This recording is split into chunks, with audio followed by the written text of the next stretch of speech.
never made it, but I know what it takes. I'm motivated by a mix of emotion. Got my statement, and I'm reading it slow so I can understand it fully. Appreciate my standing, go out of this world and right on time. Oh, never in my life have I seen the sky light up like this. I'm far away from Earth and I wanna know if you exist. Mission control, do you read me? Send me my coordinates lately. Mission control, am I drifting?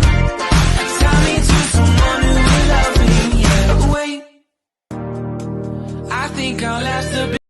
Welcome everyone, welcome everyone, welcome everyone to another Ref Brandon and the Todd Family YouTube video. Wherever you are, whatever you may be doing, thank you so much for making Ref Brandon and the Todd Family a part of your day. We always greatly appreciate it. Hopefully I see a lot of you tonight at 1200 Chivers Avenue in Buckhead, Georgia for Georgia Championship Wrestling. Follow them on Facebook at Georgia Championship Wrestling. You can go on there and find out some of the matches on tap for tonight. Not all the matches, but some of the matches. But here we are, the final Saturday in the month of November. So it's the final weekend of the regular season for most teams in the world of college football. And this is honestly, really, truly the day where everybody wishes they had a man cave with about 20 TVs inside of it so you can just watch all the games all day long. But now, since it is Thanksgiving weekend, we had the college football game on Thursday night, and then we had college football all day long yesterday. So there's not as many games today as there normally is on a Saturday, but you still want to watch as many games as possible because it's the last day of the regular season. And of course, when it comes to rivalry games, people always say, throw the record books out. The record books don't matter in a rivalry game. And sometimes that's true, but there are some rivalry games that are just completely one-sided, and the record books do matter because the record books tell you that one team is clearly better, and they go out there and prove that they're clearly better. But for the most part, record books don't matter. Rivalry games are usually really close.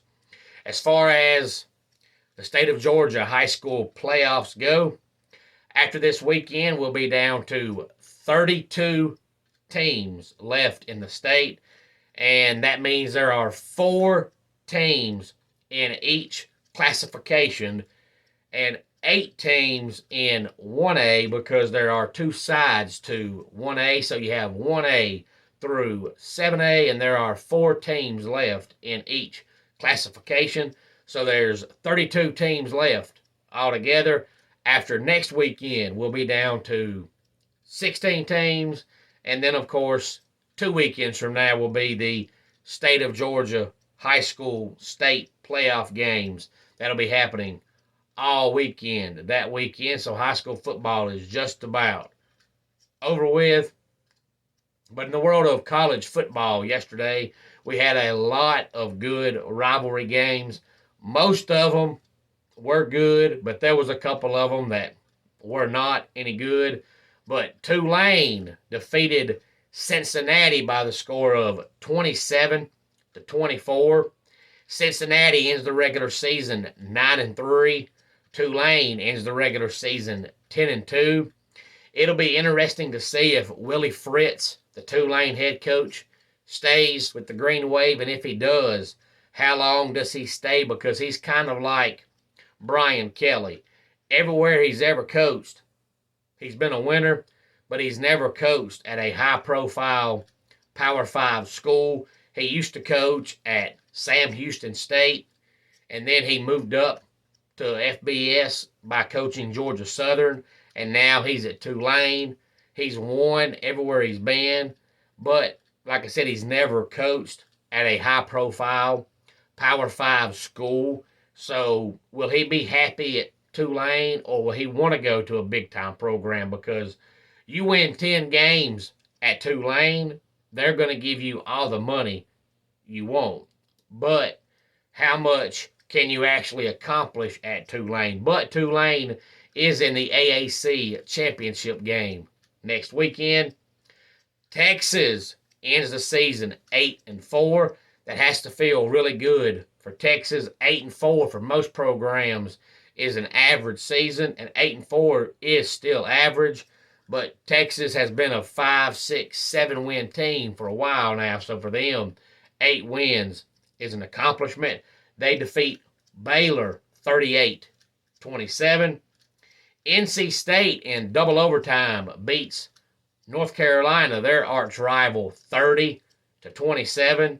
NC State was up 24-17, and North Carolina scored a touchdown on the last play of regulation, kicked the extra point, so we go to overtime 24-24.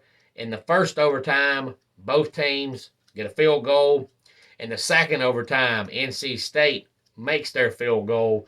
North Carolina missed a 36-yard field goal, and the Wolfpack win 30-27 with their fourth string quarterback. And since that game lasted about 4 hours with the double overtime, shortly after the game ended, the North Carolina basketball team was upset by Iowa State. So a bad Black Friday all around for the Tar Heels of North Carolina. UCLA ends the regular season 9-3. They defeat California by the score of 35-28. Boise State went 9-3 this year, and nobody's talking about them. And it looked like when the year started, they were only going to be a 5 or 6 win football team, but they got better and better as the year went on. They're definitely not what they were 10 years ago, but still a good quality football team.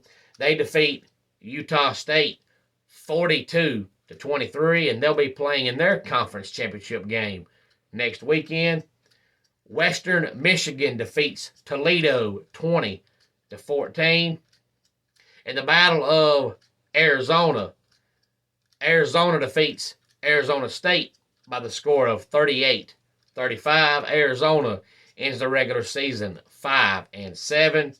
And then Missouri becomes bowl eligible by defeating Arkansas 29-27. So both teams finished the season with 6 wins and 6 losses.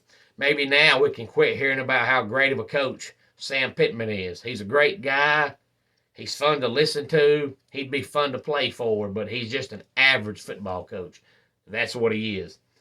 Nebraska pulls off an upset.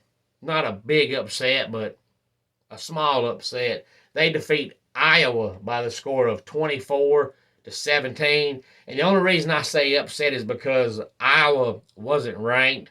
They finished the season 7-5, but going into the game, Nebraska was 3-8. So you would think that a 7-4 football team would beat a 3-8 football team, but Iowa came out and looked terrible.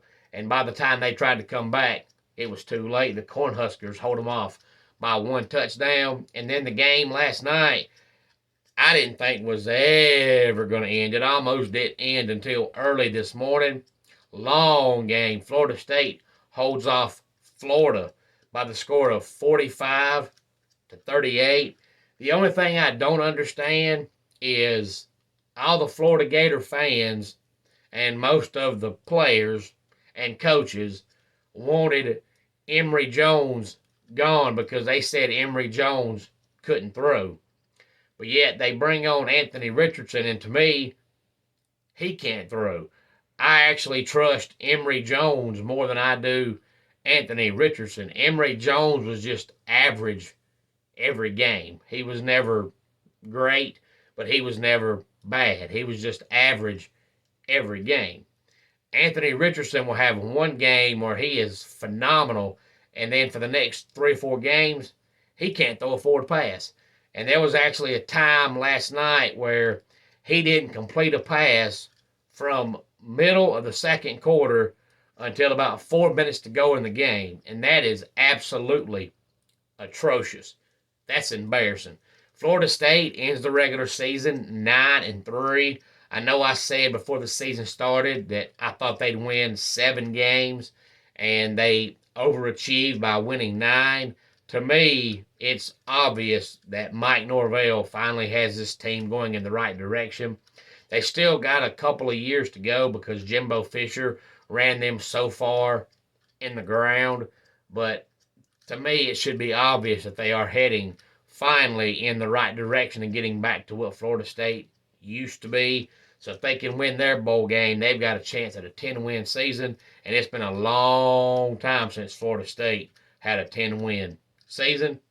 Any thoughts on any of the games from yesterday? Please feel free to let me know. And as I said earlier, hopefully I will see some of you tonight in Buckhead, Georgia for Georgia Championship Wrestling. We'll have 3 titles on the line tonight in Buckhead, Georgia for Georgia Championship Wrestling. Doors will open at 6:05, and Elvis Tribute Artist at 6:30. And bell time tonight will be 7 o'clock. And of course, don't forget tomorrow afternoon, I will be in Colbert, Georgia for some Ultimate Wrestling Federation action. You can follow Georgia Championship Wrestling on Facebook at Georgia Championship Wrestling. And you can follow UWF on Facebook at Ultimate Wrestling Federation. Let's go ahead and get our dad joke of the day in here. What do lawyers wear to court? Lawsuits. And that wraps it up for today's Ref Brandon and the Todd Family YouTube video. Until next time, it's Ref Brandon saying, just like in pro wrestling, life can be over by the count of 3. Tell your friends and family how much you love them. Bye.